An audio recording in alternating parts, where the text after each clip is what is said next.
പ്രിയപ്പെട്ടവരെ എല്ലാവർക്കും നമസ്കാരം.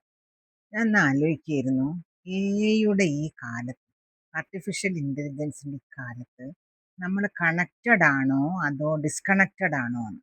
കാരണം നമ്മൾ ഉറക്കമുണർന്ന ഉടനെ നമ്മൾ കണ്ണ് തിരിഞ്ഞ് നമ്മൾ മൊബൈലാണ് തപ്പുന്നത് അല്ലേ. മൊബൈൽ എവിടെയെന്നാണ് നമ്മൾ തിരഞ്ഞ് തപ്പിയെടുത്തിട്ടാണ് നമ്മൾ ഈ ഉറക്കമുണർന്ന കണ്ണുകൾ ആദ്യം മൊബൈലിലേക്കാണ് നോക്കുന്നത്. അതേപോലെ ഉറങ്ങാൻ പോകുമ്പോഴും നമ്മള് മൊബൈലിനെയാണ് ആശ്രയിക്കുന്നത് അല്ലെ. ഈ മൊബൈലാണ് നമ്മളുടെ ചങ്ങാതി. ഇപ്പൊ ഹൃദയം ഇല്ലാണ്ട് വേണമെങ്കിൽ ജീവിക്കും, പക്ഷെ മൊബൈൽ ഇല്ലാണ്ട് ജീവിക്കാൻ പറ്റില്ല എന്നുള്ള ഒരവസ്ഥയാണ്. അപ്പൊ ഞാൻ ആലോചിക്കുകയായിരുന്നു നമ്മുടെ ഈ കണക്ടിവിറ്റിനെ കുറിച്ച്. നമ്മൾ ഈ ലോകത്ത് ജീവിക്കുമ്പോൾ ഈ മൊബൈലില് മുഖാന്തരമുള്ള കണക്ടിവിറ്റി ആണോ നല്ലത്, അതല്ലാത്തതാണോ നല്ലതെന്ന് ഞാൻ ആലോചിക്കുകയായിരുന്നു.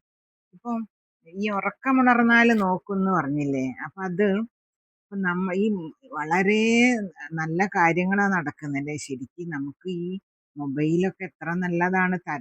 നമ്മള് ഈ മൊബൈൽ ഇല്ലെങ്കിലൊക്കെ ജീവിതം മുന്നോട്ട് കൊണ്ടുപോകാൻ പ്രയാസാണ്.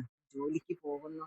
നമ്മൾ ജോലിക്ക് പോയാൽ അവിടെ ജോലി സ്ഥലത്തൊന്നും ഇപ്പൊ മൊബൈലൊന്നും അനുവദനീയമല്ല ട്ടോ. പക്ഷെ എന്നാലും തരം കിട്ടിയാൽ ആൾക്കാര് നോക്കും. പക്ഷെ മുൻപത്തെ പോലെ ഇടുങ്ങിയ ഒരു ജീവിതമല്ല നമ്മുടേത് ല്ലേ. ഭർത്താവിനെയോ ഭാര്യയെയോ അമ്മയെയോ അച്ഛനെയോ ഒന്നും മാത്രം ആശ്രയിച്ചല്ല നമ്മളിപ്പോ ജീവിക്കുന്നത്. നമ്മുടെ ജീവിതം ഇപ്പൊ വിശാലമായി.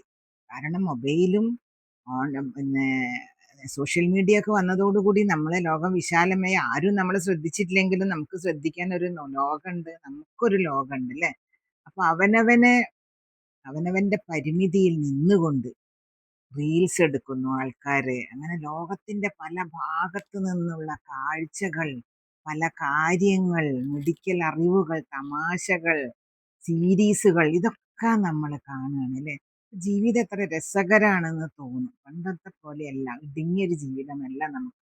ഇപ്പൊ പുറമേയുള്ള ഒരിക്കലും കണ്ടിട്ടില്ലാത്ത ആളുകൾ, കേൾക്കാത്ത ശബ്ദങ്ങൾ, അറിയാത്ത രുചികൾ, ഇതൊക്കെ പാചകകലയിലൂടെ പോലും നമ്മളെ പഠിപ്പിക്കുകയാണ് ആൾക്കാർ അല്ലെ. അപ്പൊ അങ്ങനെ, പക്ഷെ അതൊക്കെ ഒരു ലിമിറ്റ് ചെയ്യേണ്ടതല്ലേ എന്ന് ഞാൻ ആലോചിച്ചു. 24 മണിക്കൂറും നമ്മൾ മൊബൈൽ ആശ്രയിച്ചിരുന്നാൽ ശരിയാവില്ല. അതൊരു വല്ലാത്ത ഒരു ലഹരിയാണ് കേട്ടോ. അത് മാറ്റിക്കഴിഞ്ഞാൽ നമ്മള് ഭ്രാന്തന്മാരെ മാതിരിയാവും. ചില കുട്ടികളൊക്കെ മരിക്കുക, ആത്മഹത്യ ചെയ്യാറുണ്ട്. ഓരോ കുട്ടികൾ അച്ഛനും അമ്മയും മൊബൈൽ പിടിച്ചു വാങ്ങിയാൽ. അപ്പൊ മൊബൈലില് ഒരു പരസ്യമുണ്ട്, put down the mobile and enjoy your life എന്ന്. മൊബൈൽ താഴെ വെക്കൂ, ജീവിതം ആസ്വദിക്കുന്ന മൊബൈലിന്റെ പരസ്യമാണ്. അപ്പൊ പുറം ലോകം അറിയുമ്പോൾ അല്ലെങ്കിൽ അകൽ ലോകത്തെ നമ്മൾ മറന്നു പോവുകയല്ലേ പ്രിയപ്പെട്ടവരെ. ഞാൻ ഓർത്തു നോക്കിയിരുന്നു, സ്വന്തം ആളുകളിൽ നിന്നൊക്കെ നമ്മൾ അകന്നു പോവുകയാണ്. അതേസമയം ഒരു പരിചയവും ഇല്ലാത്ത ആളുകളെയൊക്കെ അവരെ നമ്മളെ ഹൃദയത്തിൽ കൂടുകൂട്ടുന്നു. സ്വന്തം കൂടെ ജീവിക്കുന്ന ആൾക്കാരെ കൂടെ ജീവിക്കാൻ നമ്മൾ മറന്നു പോകുന്നു അല്ലെ. ഒരേ സോഫയിൽ ഒരു ഫാമിലിയിലുള്ള എല്ലാവരും, അച്ഛനും അമ്മയും എല്ലാവരും, ഒരു ഫാമിലി ഒരു സോഫയിൽ ഇരിക്കുകയാണെങ്കിൽ അവരൊക്കെ അവരവരുടെ ലോകത്തായിരിക്കും. പിന്നെ ഒരേ കൂരയ്ക്ക് കീഴെ ജീവിക്കുമ്പോഴും നമ്മൾ അന്യമനസ്കരായിട്ടാണ് ഇരിക്കുന്നത് അല്ലേ. ശരിയല്ലേ. അപ്പൊ അങ്ങനെ ഇരിക്കുമ്പോൾ ഇത് പിന്നെ ലോകത്ത് ഒരേ സമയം നടക്കുന്ന പ്രതിഭാസാണിത് അല്ലേ.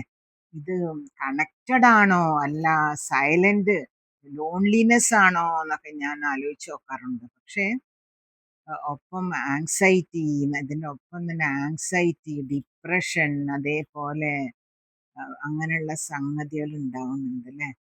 പിന്നെ അത് കൂടാതെ വേറൊരു കാര്യം നടക്കുന്നുണ്ട്, നമ്മൾ കമ്പയർ ചെയ്യാണ്. മറ്റുള്ളവരുടെ മെച്ചപ്പെട്ട ജീവിതമാണ് നമ്മൾ കാണുന്നല്ലേ. ഓരോരുത്തർ ഓരോ സ്ഥലത്ത് ടൂറിന് പോകുന്നു, പല പല വസ്ത്രങ്ങൾ ഇട്ടിട്ട് പല പല ഇടങ്ങളിൽ പോകുന്നു, പല പല കാര്യങ്ങൾ ചെയ്യുന്നു, അവരുടെ വീട് കാണിക്കുന്നു. അപ്പൊ പെർഫെക്റ്റ് ലൈഫ് കാണുമ്പോൾ നമ്മൾ തോന്നുകയാണ് നമ്മുടെ ലൈഫ് ഇൻകംപ്ലീറ്റ് ആണെന്ന് തോന്നുന്നു അല്ലെ. നമ്മളെ ലൈഫ് എന്ത് ഇൻകംപ്ലീറ്റ് ആയത്, അവരതൊക്കെ നല്ലൊരു കംപ്ലീറ്റ് ലൈഫാണല്ലോ. പക്ഷെ നിങ്ങളൊന്ന് ഓർത്ത് നോക്കിയിട്ടുണ്ടോ പ്രിയപ്പെട്ടവർ, ഇതൊന്നും ഇവരുടെ സ്വന്തം വീടൊന്നല്ല ഇവരെ കാണിക്കുന്നത്. ചിലപ്പോൾ പല ഹോട്ടലിൽ പോവുകയാണെങ്കിൽ, എന്തെങ്കിലും ജോലി ആവശ്യത്തിന് ഹോട്ടലിൽ പോവുകയാണെങ്കിൽ അവിടുന്ന്, അല്ലെങ്കിൽ പുറമേയുള്ള നല്ല കാഴ്ചകൾ അവിടെ നിന്ന് എടുക്കുന്നു. അതൊന്നും അല്ലാതെ ഇവരുടെ യഥാർത്ഥ ജീവിതമൊന്നല്ല അത്. നമ്മൾ ശരിക്കും വിഡ്ഢികളാക്കപ്പെടുകയാണ് ചെയ്യുന്നത്. ഈ അടുത്ത കാലത്ത് നല്ലൊരു പരസ്യം കണ്ടു, ഏതെന്റെയാന്ന് ഓർമ്മയില്ല. ഒരു പെൺകുട്ടി ഹോം ടൂർ നടത്തുക എന്നും പറഞ്ഞിട്ട് ഇങ്ങനെ കുട്ടി ഇങ്ങനെ ഓരോ സ്ഥലത്ത് നടക്കുന്നു. അതാണ് എൻ്റെ വീട്. അങ്ങനെ ഒരു വാതിൽ തുറന്നു നോക്കുമ്പോൾ ഒരാളെ ഗൃഹനാഥൻ ഷേവ് ചെയ്യുന്നുണ്ട്. അപ്പൊ വാതിലടച്ചു. പിന്നെ ഒരു ജോലിക്കാരി അതിലേ പോകുമ്പോൾ ചേച്ചീന്ന് വിളിക്കുന്നു. അങ്ങനെ ഈ കുട്ടി ബെഡ്റൂമിൽ കയറിയിട്ട് വാർഡ്രോബ് തുറന്ന് ഇങ്ങനെ വസ്ത്രങ്ങളുടെ നിര കാണിക്കുമ്പോൾ പെട്ടെന്ന് ഈ ഗൃഹനായിക കയറി വരികയാണ്. നോക്കുമ്പോ ആ കുട്ടി ആ വീട്ടിലത്തെ ആരുമല്ല, അന്യ വീട്ടിൽ കയറിയിട്ട് നീ ആരാണിത്, ഇവിടെ എന്താ നടക്കുന്നതെന്നാണ് ആ സ്ത്രീ ചോദിക്കുന്നത്. അപ്പൊ അങ്ങനെയുള്ള അതെന്തൊരു അർത്ഥവത്തായിട്ടുള്ള ഒരു പരസ്യമായിരുന്നു എന്ന് പറയാം. ഞാൻ അതിശയിച്ചു പോയി അത് കണ്ടപ്പോ. കാരണം ഈ കാലഘട്ടത്തിലേക്ക് തിരിച്ചു പിടിച്ച ഒരു വാൽക്കണ്ണാടിയായിരുന്നു ആ പരസ്യം. കാരണം അന്യരുടെ ഗൃഹത്തിൽ നിന്ന് പോലും നമ്മൾ വീഡിയോ എടുത്തിട്ട് നമ്മളെ വീടാണെന്ന് ധ്വനിപ്പിക്കുകയാണ് ചെയ്യുന്നത്. അപ്പൊ വീട്ടിലെ കാര്യങ്ങളൊന്നുമല്ല നമ്മളെ സന്തോഷിപ്പിക്കുകയും ദുഃഖിപ്പിക്കുകയും ചെയ്യുന്നല്ലേ. നമ്മുടെ ലൈക്കും കമന്റും ഒക്കെയാണ് നമുക്ക് പ്രധാനം. ലൈക്ക് കിട്ടിയിട്ടില്ലെങ്കിൽ അയ്യോ എനിക്ക് ഇന്നൊരു ലൈക്കും കിട്ടിയില്ല കമന്റും കിട്ടിയില്ല എന്ന് പറഞ്ഞ് ദുഃഖിച്ചിരിക്കുന്നവരുണ്ട്. മറ്റുള്ളവരുടെ വിരലുകളിൽ ആശ്രയിക്കുന്ന അവസ്ഥയാണിത് അല്ലേ. Technology is A good servant and A dangerous master എന്നാ പറയട്ടെ. ഇതിനൊരു മാറ്റങ്ങൾ നമുക്ക് ഉണ്ടാക്കേണ്ടത് ആവശ്യമല്ലേ. ഒരു ദിവസം ഒരു മണിക്കൂറെങ്കിലും ഞാൻ മൊബൈൽ തൊടില്ല എന്ന് നിങ്ങൾ വിചാരിച്ചാൽ എന്ത് സംഭവിക്കും?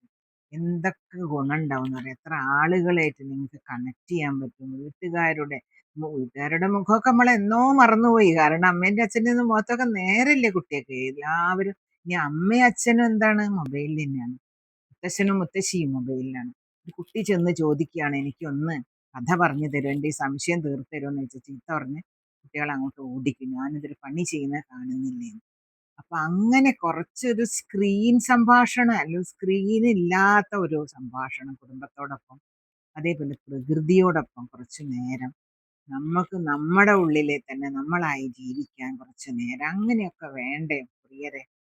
Real connection is not through wifi എന്നാ പറയാ, ഇറ്റ്സ് ത്രൂ ഹാർട്ട്. ഹൃദയത്തിലൂടെയാണ് വേണ്ടത്, അല്ലാണ്ട് വൈഫൈയിലൂടെ അല്ല നമുക്ക് സന്തോഷം കിട്ടേണ്ടത് അല്ലെങ്കിൽ കണക്ഷൻ കിട്ടേണ്ടത്.